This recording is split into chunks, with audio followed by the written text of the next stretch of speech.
సంక్రాంతి పండుగ అంటే ఆంధ్రాలో ఫేమస్. మరి ఈ పండుగ షాపింగ్ కి ఎస్ఆర్ షాపింగ్ మాల్ ఫేమస్. చాలా బాగుందండి. అంటే సంక్రాంతి ముందే వచ్చిందన్న ఫీల్ కలిగింది. మెగాస్టార్ తనయుడుగా గ్లోబల్ స్టార్గా అద్వితీయమైన నటన, మహా అద్భుతంగా ఎర్లీ మార్నింగ్ 4కి లేసి వచ్చి సినిమా చూసాం. కనుల విధంగా ఒక ఐఏఎస్ ఆఫీసర్ ఎలా ఉండాలి, ఒక ఎలక్షన్ సిస్టమ్ ఏంటి, భారతదేశంలో ఒక ఎలక్షన్ కమిషన్ అనేది ఉంటుంది, చాలామంది తెలియదు. 324 ఆర్టికల్ ప్రకారం వెరీ పవర్ఫుల్ ఆర్గనైజేషన్. ఒకప్పుడు టిఎన్ శేషన్ గారు చేశారు. ఆ రోల్లో ఐఏఎస్ ఆఫీసర్లో అసలుకి ఎక్స్ట్రాడనరీగా చేశాడు. తర్వాత తండ్రిగా రైతు పాత్రలో అద్భుతంగా నటించాడు. డ్యాన్స్ విషయంలో కావచ్చు, టెక్నికల్ వాల్యూలో కావచ్చు అద్భుతమైన నటన. రంగస్థలంలో మరొక్కసారి రంగస్థలంలో ఎట్లయినా అద్భుతంగా నటించాడో ఆ మాట రాని రామ్ చరణ్ గారి నటన అద్భుతంగా ఉందండి. అంటే చాలా సంతోషం. సంక్రాంతి 10వ తారీఖు ఈరోజే రిలీజ్ అవటం, ముందే సంక్రాంతి వచ్చిన ఫీల్తో సకుటుంబ సపరివార సమేతంగా ఈ సినిమాని చూడొచ్చు. పోటాపోటీగా ఉందండి. అప్పన్న క్యారెక్టర్ ఏంటంటే మాట రాని వ్యక్తి ఏ విధంగా రాజకీయాలు అనేది ఎలా ఉంటాయి, రాజకీయాలు ఏ విధంగా ప్రభావితం చేస్తాయి, సమాజాన్ని ఏం మార్చగలం అనేది చాలా చక్కగా అప్పన్న పాత్ర చూపించారు.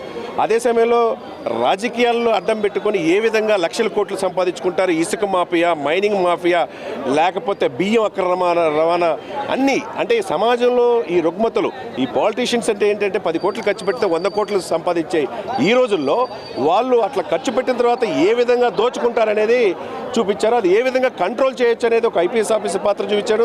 తర్వాత ఎలక్షన్ కమిషనర్గా ఇటువంటి వాళ్ళని ఏ విధంగా నిర్మూలించాలి, ఈ భారతదేశం నుంచి ఇటు గొప్ప దేశాన్ని ఏ విధంగా కాపాడుకోవాలనేది ఎలక్షన్ కమిషనర్గా చూపించారు. అల్టిమేట్గా ఏంటంటే ఒక ముఖ్యమంత్రి ఏ విధంగా ఉండాలి, ముఖ్యమంత్రి అంటే 5 సంవత్సరాలు ఉంటాడు, ఎమ్మెల్యే కానీ ఎంపీ కానీ, ఒక ఐఏఎస్ ఆఫీసర్ అంటే చనిపోయేదాకా ఉంటాడనే ఆ డైలాగ్ అనేది ఎక్స్ట్రాడినరీ అండి. సార్ దాదాపు 450 కోట్లు అంటున్నారు, సినిమాలకి 90 కోట్లు అంటున్నారు. ఆ వాల్యూస్ కనపడింది, టెక్నికల్ వాల్యూస్ ఆయన తర్వాతే. సరే, క్రికెట్కి ఆరాధ్య దైవం సచిన్ టెండూల్కర్, సినిమాకి ఆరాధ్యదైవం శంకర్ స్ట్రైట్ మూవీ 30 ఇయర్స్లో ఫస్ట్ స్ట్రైట్ మూవీ ఇది. నెక్స్ట్ లెవెల్లో తీసుకొచ్చాడు. అంటే ఎక్కడ కూడా రాజీ పడలా. 95 కోట్ల పాటలు కనపడినాయి. ఎక్కడ ఒక పాటకి 19 కోట్లు పెట్టారంటే మామూలు విషయం. డెఫినెట్గా కంబ్యాక్ అండి. ఒకప్పుడు ఒకే ఒక్కడు, తర్వాత ప్రేమికుడు కావచ్చు, భారతీయుడు 1 కావచ్చు. ఈ రోజున దాదాపు 30 సంవత్సరాలు ఆయన చరిత్రలో స్ట్రైట్ మూవీ గేమ్ చేంజర్ చరిత్ర కాబోతుందండి. ఏమండి, డెఫినెట్గా గేమ్ చేంజర్ మూవీ అవుతుంది. ఎందుకంటే మీరు అన్నట్టు ఎస్జే సూర్య ఒకప్పుడు దర్శకుడు ఖుషి తీశాడు, అద్భుతమైన నటన. సముద్రకని అద్భుతంగా నటించాడు. ఎవరి పాత్ర అంజలి ఆమె తల్లి పాత్రగా ఆమె అద్భుతంగా నటించి, శ్రీకాంత్ గారు అయితే ఒక సీఎంగా తర్వాత పరిణితి చెంది ఏ విధంగా మార్పు చెందారో శ్రీకాంత్ గారు అద్భుతం. ఎవరి క్యారెక్టర్ ఏ విధంగా చేయాలో సునీల్ గారు కూడా చాలా రోజుల తర్వాత మంచి క్యారెక్టర్ సునీల్కి ఇచ్చారు. ఓవరాల్గా సినిమా సూపర్ హిట్ అండి. సంక్రాంతికి మంచి సినిమా చూసామన్న ఫీల్ థియేటర్. డెఫినెట్గా ఈ 3 సినిమాల్లో గేమ్ చేంజర్ అనేది సంక్రాంతి విన్నర్గా నిలుస్తుంది. 5కి 4 అండి. 100% లెవెల్. తర్వాత అన్ని క్యారెక్టర్లు బాగుంటాయి, ఎక్కడ బోర్ కొట్టదు. ఫస్ట్ హాఫ్ సూపర్గా ఉంటుంది, సెకండ్ హాఫ్ నెక్స్ట్ లెవెల్కి తీసుకెళ్తాం. ఫైట్స్, యాక్షన్ సీక్వెన్సెస్ అని చాలా బాగున్నాయి. సాంగ్స్ గ్రాండియర్గా ఉన్నాయి. యాక్చువల్గా డ్యాన్స్ అయితే ఒక స్పాట్లో రామ్ చరణ్ గారు చంపేసినారు ఒక ఫ్యూ సెకండ్స్. ఆ స్టెప్స్ మళ్ళా పాత అంటే కొంచెం బిగినింగ్ డేస్లో ఆయన ఎలా డ్యాన్స్ చేసినాడో ఆ విధంగా డ్యాన్సింగ్ ఉంది. సినిమా మొత్తం చాలా గ్రిప్పింగ్గా ఉంది, మెసేజ్ ఓరియంటెడ్గా ఉంది. అంటే మనం అప్లికేషన్స్ గవర్నమెంట్కి పెట్టి ఎదురు చూడకుండా గవర్నమెంటే జనాల దగ్గరకు వచ్చి, స్విగ్గీ జొమాటో లాగా గవర్నమెంటే జనాల దగ్గరకు వచ్చి ప్రాబ్లమ్స్ ఎలా సాల్వ్ చేయాలనే మెసేజ్ చాలా స్ట్రాంగ్గా ఇచ్చినాడు. లేదు, బాగుంటుందండి.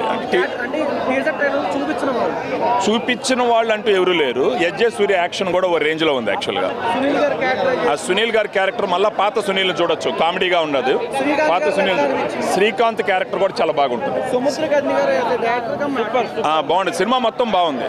ఈ సంక్రాంతికి పాలిటిక్స్కి నచ్చిన వాళ్ళు, తర్వాత రామ్ చరణ్ ఫ్యాన్స్, ఇది మొత్తం బాగా నీట్గా చూడొచ్చు. దీన్ని ఓవరాల్ రేటింగ్ 3.5 to 4 మధ్యలో పెట్టచ్చు, guarantee. He did many roles and every role he nailed it. I can say this is a true comeback for Charan and Shankar did a really good job. So it was a really nice movie. Sankranti families prefer this movie and yeah, it is a family movie and every Indian citizen need to watch this movie.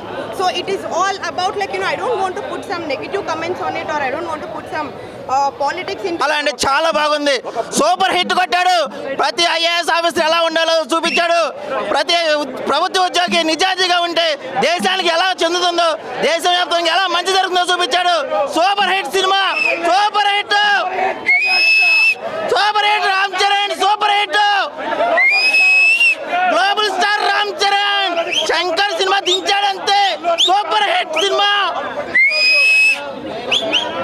చేస్తున్నారు. అంటే మనం ఇన్నాళ్ళు చూసిన రామ్ చరణ్ వేరు, ఇక్కడున్న రామ్ చరణ్ వేరు అనిపించింది. చాలా ఫ్రెష్గా ఉన్నారు. ఆయన స్క్రీన్ మీద ఆయనకున్న ఎనర్జీ, తర్వాత కియారా గారితో ఉన్న కెమిస్ట్రీ అసలు చాలా వండర్ఫుల్గా ఉంది. హీరోయిన్ని కూడా ఎక్కడ వాడాలో అక్కడ వాడుకున్నారు, ఎంత వాడాలో అంత వాడుకున్నారు. క్రేజీ అంటే క్రేజీ ఉండే వీళ్ళిద్దరు కెమిస్ట్రీ మాత్రం. సాంగ్స్ అయితే ఐ ఫీస్ట్, అసలు దోప్, రామ్ మచ్చా మచ్చా, జరగండి, 3 ఐ ఫీస్ట్. అసలు ఐ ఫీస్ట్ అంటే I feast. Shankar trade mark movie అన్న. శంకర్ గారు ఆయన ట్రేడ్ మార్క్తో తీశారు సినిమాని. స్టోరీ, స్క్రీన్ ప్లే ఎక్కడ తగ్గకుండా చాలా బ్యూటిఫుల్గా వెళ్ళింది. ఎక్కడ ల్యాగ్ అని కూడా అనిపించదు మనకి. రామ్ చరణ్ గారి ఫ్లాష్ బ్యాక్లో ఉన్న క్యారెక్టర్ని ఎంత అయితే హైప్ చేశారో ఆ క్యారెక్టర్కి రామ్ చరణ్ గారు న్యాయం చేశారు. అలానే ఆయన కాలేజ్ స్టూడెంట్గా ఉన్న క్యారెక్టర్, అట్లనే ఐఏఎస్ ఆఫీసర్గా ఉన్న క్యారెక్టర్, ప్రతి చోట యాక్టింగ్ మాత్రం ఎక్కడ తగ్గలే రామ్ చరణ్ గారు. అవుతున్నాయి అవి చెప్పలేము మనం, కానీ అవి అవుతున్నాయి, అవి వాస్తవం, అవి ఉన్నాయి. సో ఏంటి బ్రో, అంటే అంత ఎంగేజింగ్ గా ఉందా స్క్రీన్ ప్లే లేదంటే? అంత ఎంగేజింగ్ అని చెప్పలేము, కానీ